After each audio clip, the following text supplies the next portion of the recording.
Selamat malam, perkenalkan nama saya Widya Pepinia Berusembering. Saya dari Prodi Ilmu Komunikasi, mata kuliah Bahasa Indonesia. Di sini saya akan mempresentasikan menulis kreatif. Kreatif. Penulisan kreatif dari penjabaran tersebut adalah proses penulisan yang sifatnya belum pernah dibuat sebelumnya, unik, dan menarik perhatian. Menuangkan apa yang dipikirkan dan apa yang diketahui dalam bentuk tulisan bisa membuatnya enak dibaca. Arti menulis kreatif. Penulis dapat diartikan sebagai proses penyampaian pesan dari penulis kepada pembaca lewat tulisan atau teks. Proses komunikasi yang dilakukan penulis ini punya maksud dan tujuan tertentu. Bisa karena penulis ingin mencurahkan isi hatinya, alias curhat kepada orang yang tidak dikenal agar lebih lega. Bisa juga karena ingin berbagi informasi, berbagi cerita menarik di dalam kepala penulis tersebut, dan lain sebagainya. Sementara kreatif adalah kemampuan untuk menghasilkan sesuatu yang belum pernah ada, unik, dan menarik perhatian. Sehingga suatu yang sifatnya belum pernah ada sebelumnya dan sangat menarik sekaligus bermanfaat, maka bisa dikatakan sebagai sesuatu yang kreatif. Manfaat menulis kreatif yaitu menjadi wadah untuk mengembangkan kemampuan kognitif yang bisa mendorong peningkatan kreativitas.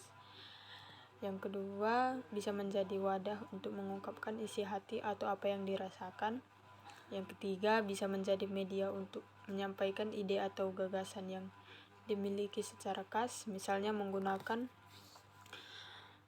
bahasa sendiri dan metode penyampaian hasil pengembangan sendiri. Yang keempat, bisa melatih imajinasi yang membantu menghasilkan banyak karya tulis kreatif. Yang keenam, membantu melatih keterampilan menggunakan bahasa sebagai media komunikasi tertulis. Yang terakhir, bermanfaat untuk membantu menuangkan opini terkait suatu fenomena yang terjadi. Di sini ada 4 ciri penulisan kreatif. Yang pertama yaitu sebuah fakta. Isi dari tulisan kreatif yang pertama adalah memaparkan fakta atau kebenaran. Jadi meskipun isinya kreatif dan tidak terkait oleh aturan yang baku dan cenderung ketat, namun isinya tetap merupakan suatu fakta. Imajinasi yang kritis atau akal. Jika berbicara mengenai penulisan kreatif, maka memang ada pada dasarnya akan melibatkan daya imajinasi. Hanya saja, imajinasi dalam tulisan kreatif idealnya adalah imajinasi yang tetap bisa diterima oleh akal. Yang ketiga, gaya bahasa dan khas setiap penulis. Gaya bahasa dalam penulis kreatif sifatnya juga khas dan biasanya yang menjadi pembeda antara satu penulis dengan penulis lainnya. Misalnya, Raditya Dika yang kalangan pembacanya adalah anak muda. Yang keempat, berisi gagasan kreatif, ekspresikan, dan apresiatif. Gagasan di dalam penulisan kreatif sifatnya kreatif, ekspresif, dan apresiatif. Kreatif karena memang mengambil suatu topik gagasan yang tidak biasa, di mana gagasan ini belum pernah diambil oleh penulisnya, sehingga sangat kreatif. Tahapan penulisan kreatif yaitu dalam penulisan kreatif yang terkait dengan penulisan konten dan penerbitan buku ataupun terkait penulisan opini. Biasanya terdiri dari beberapa tahapan singkat berikut ini. Yang pertama, penggalian ide tulisan.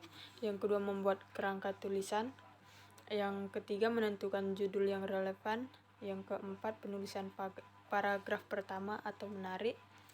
Penulisan isi atau tubuh tulisan, merapikan paragraf, menulis penutup tulisan kreatif. Perbedaan penulisan kreatif dan ilmiah. Jika membahas mengenai penulisan kreatif, maka akan ikut membahas juga mengenai perbedaannya dengan penulisan atau tulisan ilmiah. Perbedaannya sendiri antara lain, yang pertama, tujuan penulisan. Perbedaannya yang pertama yaitu dari tujuannya. Pada tulisan kreatif ditujukan untuk menghibur membaca sehingga membuat mereka senang. Sementara tulisan ilmiah bertujuan untuk mempublikasikan hasil penelitian yang bermanfaat untuk pengembangan IPTEK. Yang kedua, pemilihan kata. Pemilihan kata pada tulisan ilmiah cenderung kaku dan sistematis, sementara pada tulisan kreatif cenderung bebas. Bahkan penulisannya memiliki banyak pilihan kata, baik yang menggunakan bahasa gaul maupun bahasa daerah. Yang ketiga, karakteristik tulisan. Pada tulisan ilmiah sesuai perkara LIPI nomor 4 tahun 2014 ada 6 sifat pada tulisan ilmiah. Sekian dari saya, terima kasih.